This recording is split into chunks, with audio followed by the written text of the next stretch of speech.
Hello and welcome. In this video, I am super excited to be talking about a dice system that I have been working on to pair with journaling prompts and, of course, tarot and oracle and expansive self-exploration and all that super fun stuff.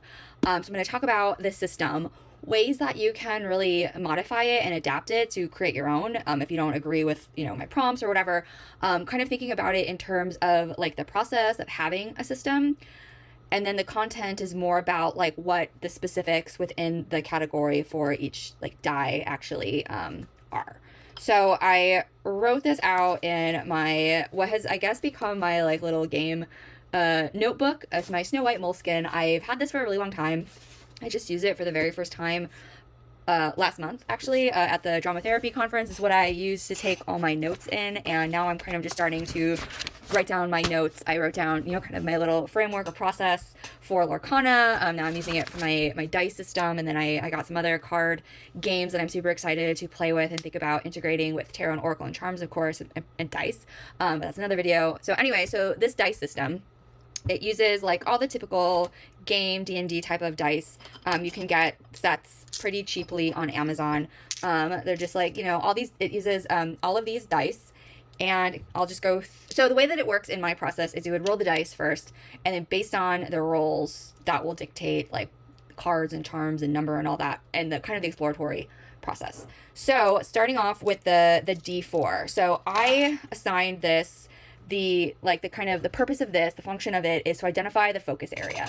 So again, if you want to make this your own and you don't want to have a focus area, or you want maybe like the D6 to represent focus area, you can kind of play around with what this would represent.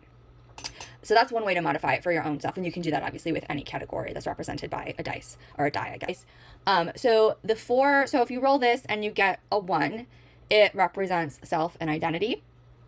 So that's, who you are, roles that you have, feelings, patterns in your life.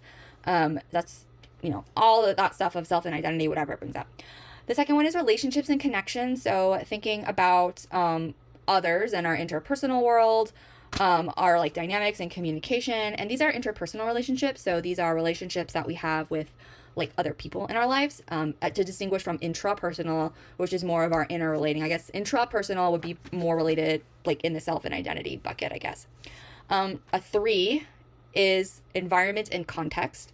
So that's the spaces, routines, places, surroundings, situations, kind of like the external environment that you would find yourself in. And then 4 is aspirations and shadow. So goals, things that are hidden, both positive and negative. So it could be fears, blocks, untapped potential. So those are my 4 like areas of focus for the D4. And again, you might say, okay, I like focus, but I don't really want to do self and identity, environment, aspirations. I want to do like work or maybe some other like life area, travel, things like that you want to that are more personally relevant to you. And you can like totally change that and swap that out.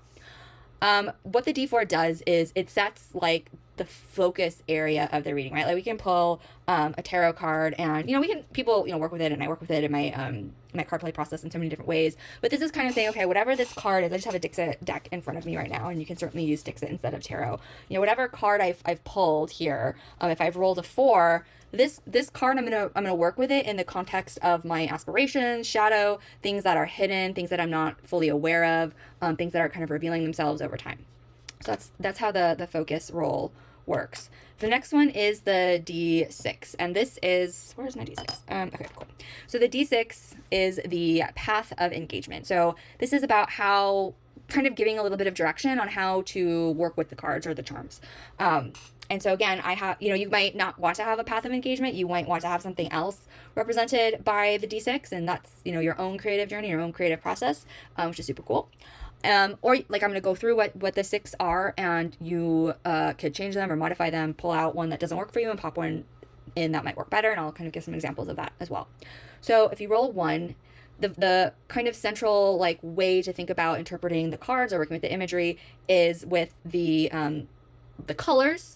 So what's actually present in the image, right? So things like color, texture, shape, emotions, patterns. And this is really similar to the mirroring dramatic resonance. Dramatic resonances were articulated and described by drama therapist Susanna Penzick. I have some videos on my YouTube channel about specific dramatic resonances. Dramatic resonances would be a really great way to specify numbers and rolls on a die, for example. So there are a few. If you are familiar with dramatic resonances, you could, pull a few that really resonate with you, and make those what the die roll would represent. I have two corresponding to embodiment. So that's working more somatically with the imagery, thinking kind of letting the body respond, noticing what parts of your body really kind of, I guess, respond to the aspect of the imagery or the charm or whatever it is, particularly if you're using charms and they have weight and texture, thinking about micro movements and gesture, or even just tuning into the movement and the gesture within the imagery or on the charm.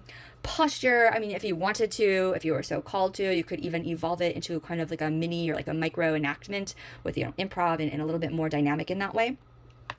3 is writing and journaling, and there are, numerous and countless ways to journal and to write. I just wrote in my notes free association and mind mapping because I really like those. Those to me are very fun and creative ways to kind of take one idea and really expand on it.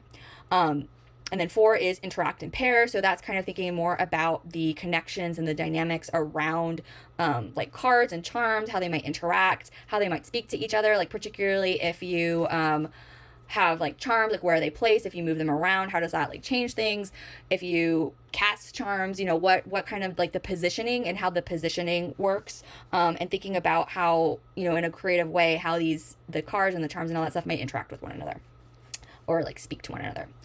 And then 5 is imagining and expanding. So again, this is kind of very similar to dramatic resonances. This is thinking about what's happening around the scene, what's the context, a little bit of world building, the gestalt, what's kind of the larger landscape that this is all happening in, kind of building a scene, creating more of a story, a narrative around it, and leaning really heavily into that symbolic and metaphorical meaning. And then 6 is create and transform. So I think of that as coming up with an affirmation, a mantra, or a small ritual that's kind of inspired by what unfolds, with the imagery and the charm. So those are my 6 paths of engagement. So if you are more musically inclined, you might want to create a path of engagement that uses music in some way. If you like to draw or paint, you might want to draw something or draw a symbol that's inspired by the imagery or something like that, or collage. But I love collage, but I didn't include it in a path of engagement just because I feel that would take a really long time in addition to what could already be a very long exploratory process. My personal favorite, and I'm really holding out for that number 3 role of writing and journaling. So next is a D8. And for me, I identify this one as kind of setting the energy and the tone that I'm kind of filtering things through. So kind of the emotional, the energetic, or the symbolic tone. And again, this is all kind of lending itself to the context that these cards are being embedded in or filtered through, right? There's so many different ways to look at a card or a charm in this way and find meaning in it. And so for me, this is kind of the energy that I am kind of seeing it from, or the perspective that I'm seeing it from. So again, if you don't like that, change it, come up with something else for your D8. But the 8 ones that are the 8 energetic tones that I wrote, and again, maybe you like the idea of an energetic tone, but you hate the ones that I came up with, you can totally go ahead and make them your own. Change them or modify them in some way. I just had a thought of another really fun category would be genres, right? So thinking about things through a different genre, like a Western or a horror story or, sci-fi, fantasy, and kind of interpreting things from that perspective, with those types of tropes or, typical storylines or characters or metaphors and things like that. Anyway, so the energies and tones that I came up with were courage and boldness. So and I'm just going to go in order. So courage and boldness is 1, big roll of 1, curiosity and wonder for 2, reflection and contemplation for 3, release and letting go is 4, play, because I obviously will need a lot of play, is 5, tension and conflict is 6, mystery and discovery is 7, and then connection and compassion is 8. For my D10, this represents the number that I roll represents the number of items to explore, or like how many cards or charms to draw. So I created this for both cards and charms. If you just wanted to use cards, if you just wanted to use charms, very, very easy to kind of modify this and think of like how many cards you would want to draw. So 1, if I roll a 1 with this, it's just 1 card. A 2 is 2 cards. 3 is 3 cards. 4 is 1 charm. 5 is 1 card and 1 charm. 6 is 2 cards and 1 charm. 7 is 2 charms. 8 is 3 charms. 9 is 1 card and 2 charms. And then 10 is rolling again. And then using the number that you get on that second roll, you would have that many total items, with at least one of those being a card and one of those being a charm. So if you rolled a 10, you would roll again, and say the next time you got 5, have 1 card and 1 charm. So that's 2. And then 3, you could choose whatever you want. So you could pick 3 more cards, you could pick 3 charms, you could do 1 card and 2 charms, whatever you wanted, for a total of 5 objects. Okay. D12 is the reflection angle. So this is like kind of the overall lens for deeper exploration. It's kind of like this overarching like question that like, why are we here? Like, what is the purpose of this? What are we looking at? And that's what you answer with the D12 roll. And you, again, these also very much lend themselves to change, right? So you could change them with the seasons, you could change them monthly, you could change them every half a year or so, whatever works for you. I am playing around with changing them like seasonally. So I came up with a list of 12 like of these overarching D12 prompts that are really kind of themed around this time of year. So right now it's Yule. For another season, I would change out the prompts. So I'm not going to go through all of them, but you know, as an example of thinking like around Yule. So again, and you roll the number and you go and find like, oh, if I roll a 3, the overarching like theme or question that this whole process is like working around is, what seeds am I planting for the coming year? Another one is like, if I roll a 6, I have, where do I feel nurtured by darkness and stillness? And then like a 12, how can I honor rest, reflection, and rejuvenation in my current season? So that's what the D12 is. And then the D20 is, a D20 is the depth and the scope. So that is like the intensity, how expansive you are with what you explore and how deeply you go into it. So if you roll a 1, 2, 3, or 4, it's micro. It's like a small observation, like a very short free write. It's very much aligned with my pocket portals micro journaling practice that I describe in this book, which is available on Amazon as this paperback version. It's a digital PDF download on Etsy, but it's really short. Micro journaling is like 3 to 5 minutes. If you roll a 5, 6, 7, or 8, that's more of a much more personal reflection, thinking about like your inner reflection. Again, you can do like brief journaling if you want to, kind of like thinking maybe like about a micro ritual.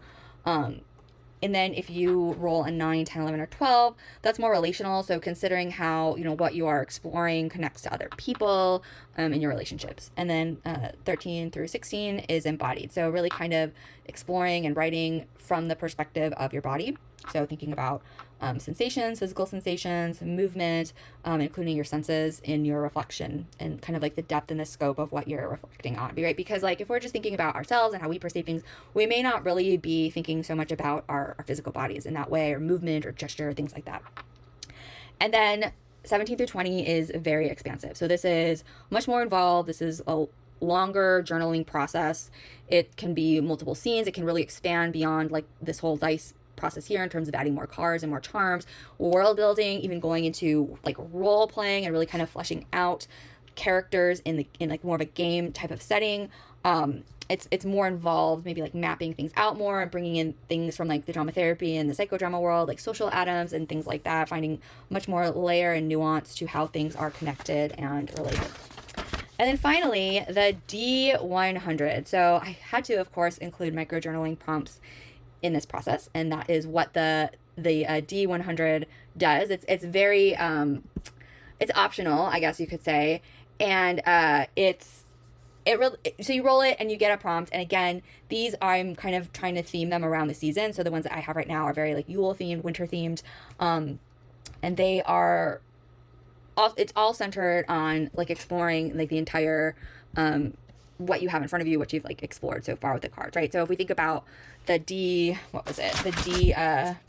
The D12 is being like this overarching like lens of what we're exploring. The D20 is kind of like this sum up ritual. Yeah, like a ritual closer, right?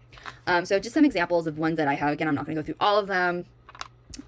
So rolling a 1 through 5, look at the cards or charms you've drawn, write 3 words that describe the shadow, quiet, or hidden aspect they reveal. Where's another one? Pick a card. So 36 to 40, pick a card and imagine it as a mentor. What lesson does it teach about light, dark, renewal, or rest? Roll a 36 to a 40, pick a card and imagine it as a mentor. What lesson does it teach you about light, dark, rest, or renewal? 41 through 45, write a 1-line prophecy from your spread about what this season invites you to begin. 91 through 95, choose a card or charm in your spread and give it a magical property. All right, so how this process actually works, I'll just describe it briefly and then summarize everything that I just said, and then I'll show you an example. So first you roll your dice. And the number that you get from the D12 is the like overarching container of what this process is kind of all like supporting, basically. Then you draw the number of cards and charms based on what you rolled for your D10. You engage with the process using, the other die, the D6, the D4, the D8, and the D20. The D20 is kind of more like the depth of the scope that you're kind of going into. Then you use the D100 to identify a spontaneous, like, journaling question, micro journaling, I think of them as very, like, sharp and kind of fun and a really nice little pop at the end. And then based on all of that, you reflect. You notice any patterns or insights or surprises or kind of like playful associations, things that came up, maybe like unexpected connections. And then I'm a really big fan of taking this like exploratory, expansive process and then finding ways to like distill it into something actionable, something that we can actually take with us and apply to our regular lives. So now I will show you what this looks like in practice. All right, so now I'm going to go through an actual process of what it looks like using the dice and cards and potentially charms, depending on what I actually roll. I have a tarot deck. This is the Under the Oak Tarot. And then I also have an oracle deck. This is the Anatomy of a Witch Oracle. And then I also, for my larger collection of charms, I just randomly grabbed a handful. So I have these here as well. All right, so let's go through this. So first of all, I'm going to set aside my D100 because I'm going to use that when I roll for my like micro journaling prompt, and it also uses the D10, but I'm kind of using the D10 right now to set up my overall like process, right? Like the container or the frame that I'm working in. So I just roll my die, and I am going to look at this is the D4 is the focus area. So I wrote down for my own self like what all my dice represent and the different like aspects, except for my D12 and my D100, I have those digitally. So the D4 is a 2, so the focus area for that is relationships and connection. So thinking about these are more interpersonal relationships, so with other people, dynamics, communication. So that's kind of like the filter or like the lens that I'm going to be looking at everything through. And then the D12 is like that overarching question that's kind of like guiding everything. So for me personally, that's kind of the process that I like to look at these through. First is like, what's that overall like filter that I'm now pairing with a specific question. And the specific question I have digitally just because I do change them, and the ones that I'm working with right now are more aligned with the current season, Yule. So that D12 is, I think this is a D12. Nope, this is a D10. The D12, this is the D12, is 7. So question 7 is, what cycle in my life is repeating and what might it be teaching me? So that's the question that I am working with, right? And I'm thinking about cycles in the area or the focus area of relationships, right? Like, so that's what the purpose of the D4 is. So if I was thinking about cycles, it could be within myself, thinking about other focus areas within my environment or context or the surroundings, the situations that I'm putting myself in, right? Aspiration, shadow, that like different, and again, like as I mentioned previously, you can switch that out if you want a different focus area. So in any case, that's my overarching question. That's the area of my life that I'm looking at it as applied to. So now I'm going to think about the D8, and that's kind of the energy or the tone that I'm kind of imbuing whatever I'm working with in terms of cards or charms with, and that's an 8. So according to my like little guide here, 8 is connection and compassion. So thinking about like cycles in my life that are repeating in the area of my relationships, and really again kind of coming at it from this perspective of connection and compassion, right? Like if it was a 1, courage and boldness, maybe there's a little bit of like being more assertive, setting boundaries, things like that. But I'm really kind of thinking about coming from this place of connection and compassion when I'm like thinking about that. Or like if it was tension and conflict, I might be thinking about patterns in my relationships that are more centered or that are very like tense for me, or very conflict oriented. But it's more about connection and compassion. So this is seeming like it's going to be a very like nurturing and supportive exploration process. And then the D10 this is the D10. So the D10 is what I'm actually going to be drawing. So that's 4. So 4 is actually very straightforward. It's just 1 charm. So that's pretty simple. Hopefully the D20 isn't too intense. So that's just going to be 1 charm that I'm going to draw. So I don't actually need any of my cards, which is like, unfortunately, I was super looking forward to drawing this with cards, but that's okay. That's just how it goes. Sometimes it's just a charm. Sometimes it's more involved. But in any case, so I'm just going to draw. So 4 is just 1 charm. So I'm just going to randomly draw a charm from here, from my little like here. And it is a unicorn. That is so funny because I just got a bunch of unicorn oriented games. I'm super excited to think about using with tarot imagery. In any case, okay. And then the D6 is the path of engagement. So this is about how I'm going to like engage with this charm and explore it. So 3 is yay, writing and journaling. Super excited. I got that. Free association, mind mapping, that kind of thing, just associating like to unicorns and things like that. And then finally, the D5 is the depth and the scope, right? So a 5 is personal. So inner reflecting, brief journaling, micro ritual, small ritual.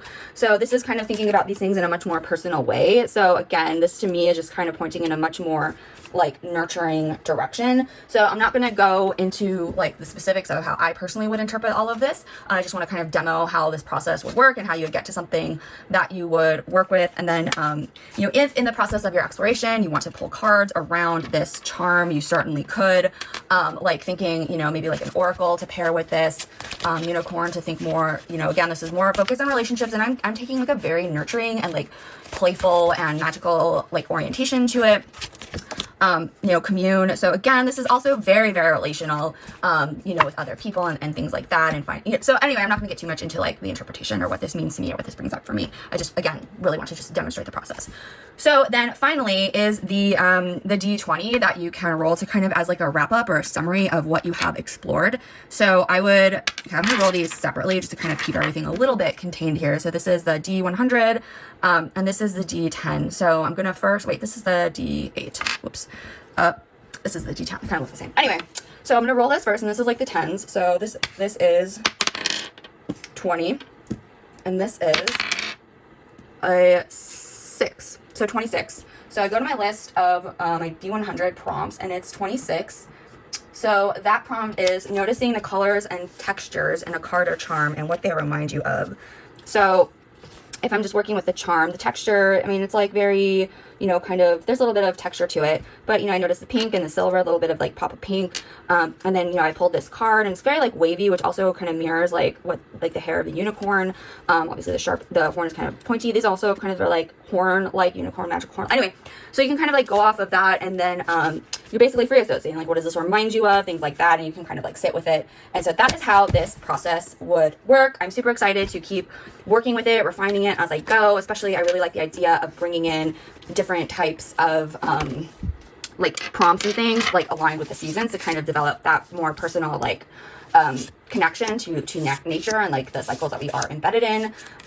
So there's that. And then, you know, also like I was saying, is using more like game cards, and I, you know, have a video on using more arcana in that way, of using role-playing games. So continuing to expand on that, and really just bringing in that game and play element, and using lots of different types of tools to facilitate that really creative self-exploration process. So if you like this video, please subscribe, and I'll see you in my next one.